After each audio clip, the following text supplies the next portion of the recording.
Muy buenos días, bienvenidos al primer repaso a la actualidad del día aquí en Negocios Televisión. Arranca la mañana del 14 de septiembre, es jueves y son múltiples los puntos de atención esta mañana a la espera del Banco Central Europeo tras la sorpresa de esa inflación por encima de lo esperado en Estados Unidos y por supuesto con lo que llega a esta hora de Japón, en el que ya se está hablando de acercarse al fin de la deflación. También por supuesto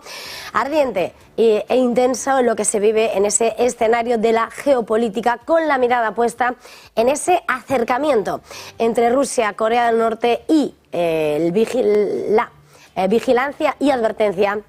que pone sobre la mesa la Casa Blanca. Precisamente es en este punto, en el punto geopolítico en el que vamos a arrancar la crónica de esta mañana, porque precisamente es ese tablero internacional y ese encuentro del que se producen ahora casi 24 horas desde que el líder norcoreano viajaba a Rusia en su primer viaje al exterior desde 2019 y en el que constataba ese acercamiento entre Moscú y Pyongyang, el que sienta a esta hora la gran preocupación por parte de la Casa Blanca, que de hecho ha advertido que Washington tomará las medidas apropiadas si es necesario para detener cualquier posible tratado de armas entre los dos países. Ese mensaje muy directo dirigido a Putin y a Kim Jong-un, al subrayar que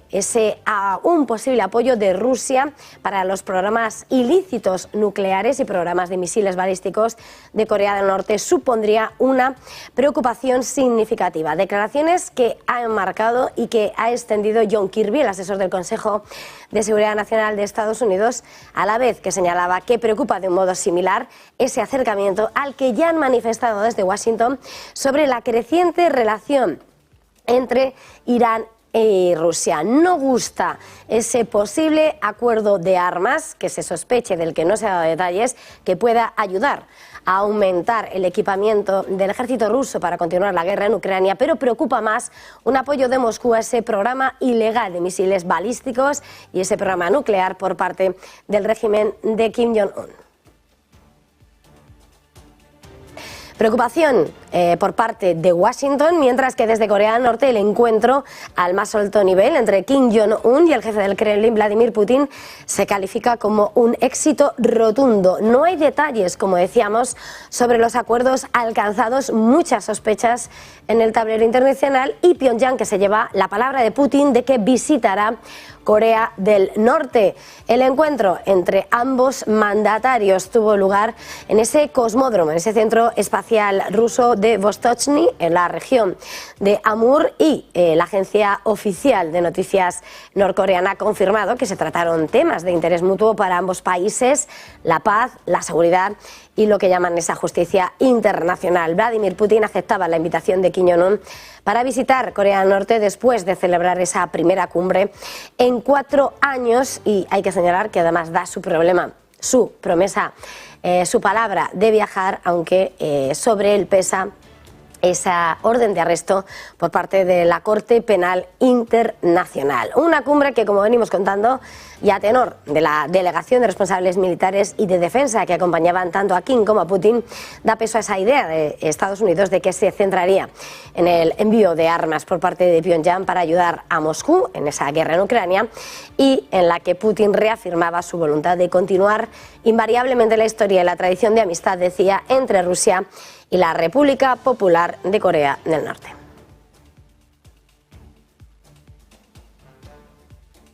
Y por supuesto la geopolítica sienta gran parte de lo que es el punto informativo y la máxima atención de los mercados, de los analistas, pero sin lugar a dudas hoy la cita va a estar en Frankfurt. Por cierto, que en unos minutos nos trasladaremos hasta allí donde se encuentra nuestro compañero Sergio Fernández para asistir a esa rueda de prensa, a ese comunicado por parte del Banco Central Europeo y cuál sea la respuesta de Christine Lagarde, de la institución europea, en su batalla contra la inflación. Queda pendiente esos 25 puntos básicos de subida que estaban ya puestos sobre la mesa. Últimamente Lagarde no ha despejado señales y es verdad que se han acrecentado las dudas según se han ido conociendo los datos y sobre todo también los datos de debilidad de la economía alemana. Con todo, la decisión va a llegar acompañada de lo que va a ser el cuadro de previsiones macroeconómicas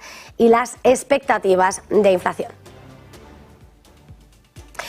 Expectación máxima, por tanto, de cara a la reunión del Banco Central Europeo, mientras la locura, la discusión se ha disparado entre los analistas tras la filtración de Reuters de que va a elevar la previsión de inflación por encima del 3% en julio. Se lo contábamos también hace unas 24 horas y tras esa filtración hoy llega la decisión de tipos y las previsiones. Eso es lo que ha hecho en las últimas horas un cambio de giro. Los expertos de Nomura han cambiado su previsión y ahora sí esperan una subida de 25 puntos básicos en los tipos de interés. En su comunicado confirman que cambian su previsión y ahora esperan que la institución monetaria aumente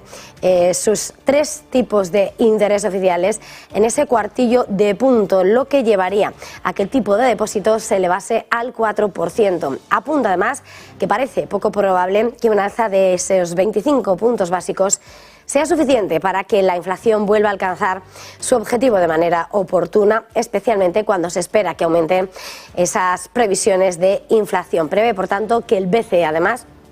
rebaje sus previsiones de crecimiento del PIB para 2023 y 2024 al 0,7 y al 1,3% y espera que aumente sus estimaciones generales de IPC armonizado en 2 décimas para 2023 y en 0,2 puntos para 2023 y en 0,1 puntos para 2025, situándolos en el 5,6, 3,2 y 2,3% respectivamente.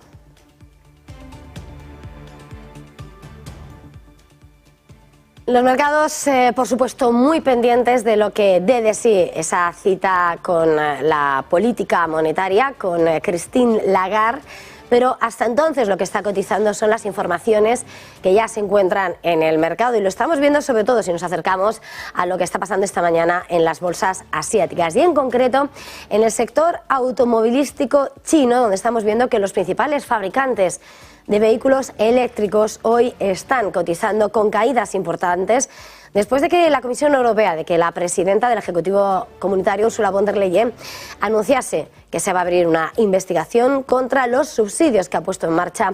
el gobierno de Pekín al sector y que provocaría, denunciaba, esos precios artificialmente bajos, poniendo sobre la mesa esa posibilidad de subsidios ilegales y que sin lugar a dudas están moviendo a los títulos del sector en el mercado. Hoy hemos visto caídas superiores al 1,5% para títulos como BID en Hong Kong, pero también hemos visto a Leapmotor con caídas rondando cerca del 3,70% o NIO, mientras que, entre otros protagonistas,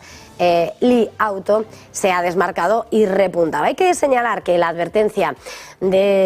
o el anuncio de Ursula von der Leyen sentaba muy bien en la jornada de ayer en los primeros movimientos al sector automovilístico en Europa, que después flaqueaba ante los temores de que también pueda producirse represalias por parte de China, cuando también el sector europeo depende tanto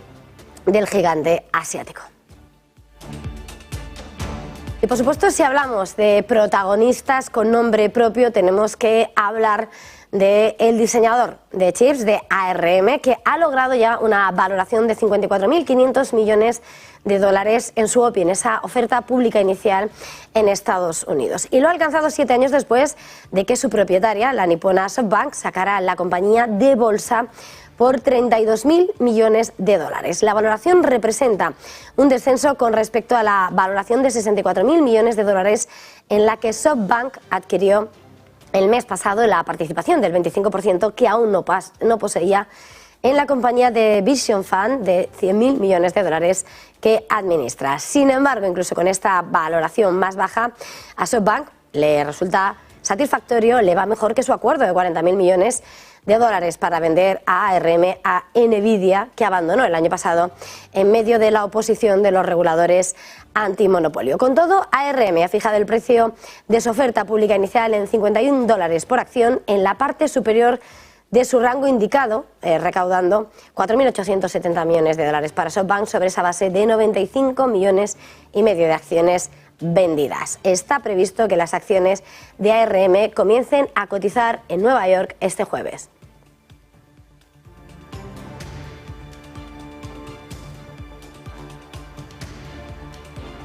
Y por supuesto, mirando lo que está pasando en los mercados asiáticos, importante hablar de lo que está pasando en el mercado japonés, donde hoy hemos conocido datos muy decepcionantes en cuanto a lo que ha sido los pedidos de maquinaria que se han desplomado un 13%. En julio,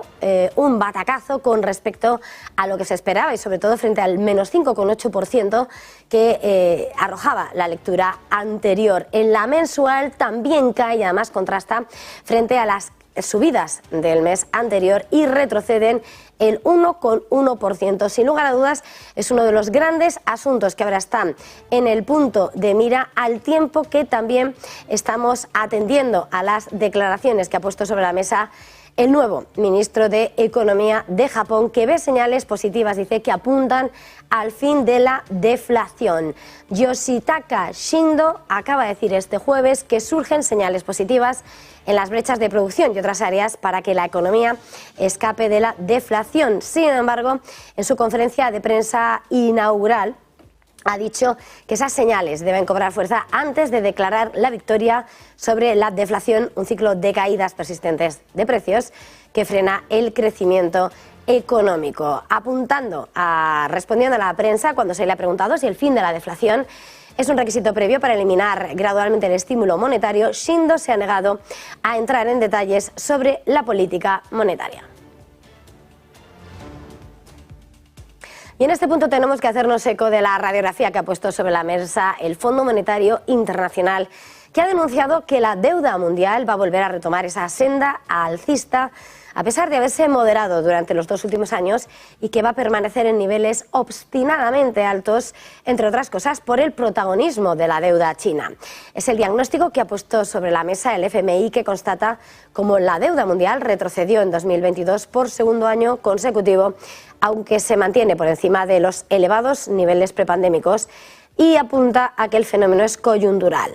La deuda total se situó en el 238% del PIB mundial el año pasado, un 9% más que en 2019. En dólares superaba los 235 billones de dólares, unos 218 billones de euros, es decir, unos 200.000 millones de dólares por encima de las cifras de 2021. Ante este panorama, su diagnóstico es que en los próximos años los responsables políticos van a tener que mantener un compromiso inquebrantable para preservar la sostenibilidad de la deuda. ¿Y qué es lo que han dicho las agencias de rating? Fitch asegura que es probable que la economía mundial crezca un poco más rápido en 2023 de lo que esperaba el pasado mes de junio. La agencia ha revisado al alza su previsión de crecimiento mundial para 2023 en una décima, hasta el 2,5%, como reflejo de la sorprendente resistencia, decía, mostrada en lo que va de año por Estados Unidos, Japón y los mercados emergentes, excluida China. Elevan el crecimiento de Estados Unidos en 8 décimas hasta el 2%, también el de Japón en ese porcentaje y el de los emergentes sin China en 5 décimas hasta el 3,4%, compensando con creces el recorte de 8 décimas de China hasta el 4,8% y el recorte de 2 décimas en la eurozona. Espera, eso sí, una leve recesión en Estados Unidos, aunque ahora prevé que se produzca en la segunda mitad de 2024. Y por supuesto seguimos pendientes de lo que está pasando en el mercado del petróleo. Ayer que veíamos al crudo Brent superar los $93 el barril y hoy vemos avances, aunque después de haberse moderado, $92,36 el de referencia en Londres, mientras que el West Texas de referencia en Estados Unidos marca un precio de $89 el barril. Subidas, que es lo que vemos tan solo unas horas después de que hayamos conocido la advertencia de Bank of America, que advierte que ya ve el barril sobre los $100 antes de 2024, apuntando además a los efectos de los continuados recortes en la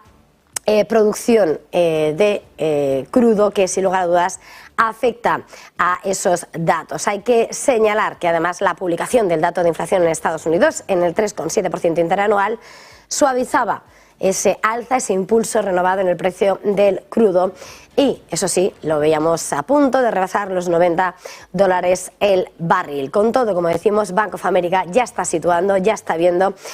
cómo esos recortes de la oferta de crudo que realiza la OPEP Plus han sido el principal impulsor del precio, mientras la demanda no se resiente en el mercado asiático. Y con todo esto, por supuesto, tenemos que seguir con otros asuntos que despiertan nuestra atención y que, sin lugar a dudas, pone sobre la mesa lo que son los puestos en los lugares importantes, mirando a las grandes instituciones. El Gobierno ha apostado por la vicepresidenta Nadia Calviño para seguir en la carrera por el Banco de Inversiones, por el BEI, y deja caer a Margarita Delgado en la carrera por el mecanismo de la Junta de Supervisión del BCE, donde están ya las apuestas señaladas. Javier Luengo, muy buenos días.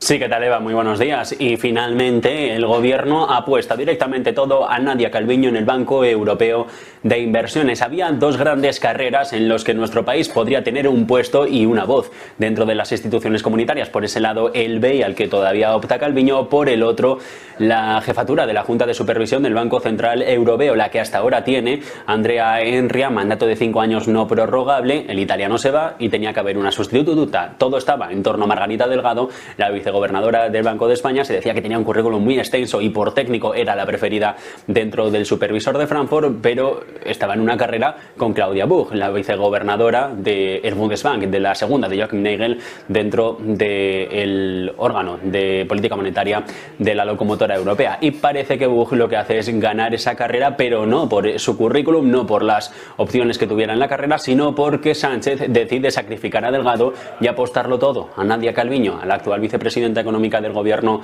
en funciones, para que dirija el Banco Europeo de Inversiones. Quiere más perfil político que técnico dentro de las instituciones comunitarias, el Palacio de la Moncloa, y Calviño parece que lo puede dar. De momento aquí la carrera está más reñida porque se mide la mandataria económica con la excomisaria de competencia, con la danesa Margrethe Vestager, que suscita mayores intereses dentro de las autoridades y las esferas bruselenses. Muchas gracias, Javier. Y por supuesto, antes de terminar, un último apunte que vuelvo a poner sobre la mesa a Apple, al gigante de la manzana, porque la Casa Blanca ha señalado que está observando con preocupación las aparentes prohibiciones sobre el uso de algunos funcionarios del gobierno chino de los iPhone de Apple, y que ha añadido que parece ser una represalia agresiva e inapropiada. Y con esto hacemos una pequeña pausa para publicidad y enseguida volvemos.